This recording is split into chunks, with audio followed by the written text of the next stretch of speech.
जब हम प्लॉट खरीदते हुए दिशा की बात करते हैं कि किस दिशा का प्लॉट लेना चाहिए, तो ज़्यादातर लोग क्या करते हैं कि ईस्ट वेस्ट नॉर्थ फेस का प्लॉट ज़्यादा लेते हैं बजाय के साउथ फेस का। लेकिन दिशा यानी फेसिंग, उसका मतलब होता है धूप से। जैसे कि पुराने समय में क्या होता था कि लोग दिशा का सिलेक्शन करते थे धूप से।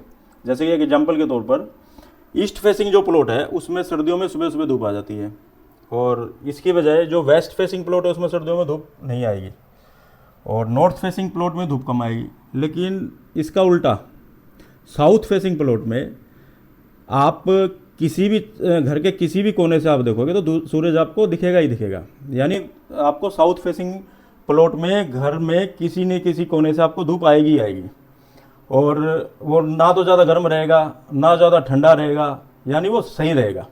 लेकिन लोगों में क्या है कि वास्तु, आजकल लोग क्या है कि वास्तु के हिसाब से ज़्यादा देखने लग गए हैं, और लोगों में वहम भी बढ़ता जा रहा है। अगर मैं अपनी बात करूं, मेरी पर्सनल बात करूं, तो मैं खुद साउथ फेसिंग मकान में रहता हूं। मेरे को कभी दिक्कत नहीं हुई और बहुत बढ़िया तरीके से मैं रह रहा हूं। लेकिन लोगों की मेंटेलिटी चेंज होती जा रही है। अब इसका एक एग्जांपल देता हूं। अगर आप विदेशों में देखेंगे, लोग विदेशों में साउथ फेसिंग प्लॉट ज़्यादा लेते हैं धूप के चक्कर में।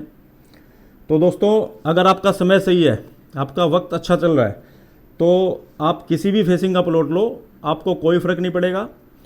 आपके प्लॉट सिलेक्शन में आपकी जो किस्मत है वो 90% काम करती है, और वास्तु काम करता है 10%। एक एग्जांपल देता हूं मैं आपको। भारत का जो साउथ का हिस्सा है उसमें सबसे ज़्यादा लोग पढ़े हुए हैं, साक्षरता की दर सबसे ज़्यादा है, ठीक है, और सबसे ज़्यादा पैसे वाले लोग हैं। और भारत की छोड़ो, आप दिल्ली पे आ जाओ। दिल्ली का जो साउथ का हिस्सा है, यानी साउथ दिल्ली है, साउथ एक्स है, उसमें ज़्यादा से ज़्यादा पैसे वाले लोग रहते हैं, ज़्यादा से ज़्यादा लोगों के बंगले हैं, और ज़्यादा से ज़्यादा प्रॉपर्टी के रेट जो मैक्सिमम रेट है वो साउथ दिल्ली के ही है। तो दोस्तों, फेसिंग कोई मायने नहीं रखती, आपकी किस्मत मायने रखती है, और फेसिंग का मतलब सिर्फ और सिर्फ धूप से होता है। तो दोस्तों, फेसिंग वेसिंग छोड़ो और दिमाग लगा के अच्छी लोकेशन का प्लॉट लो।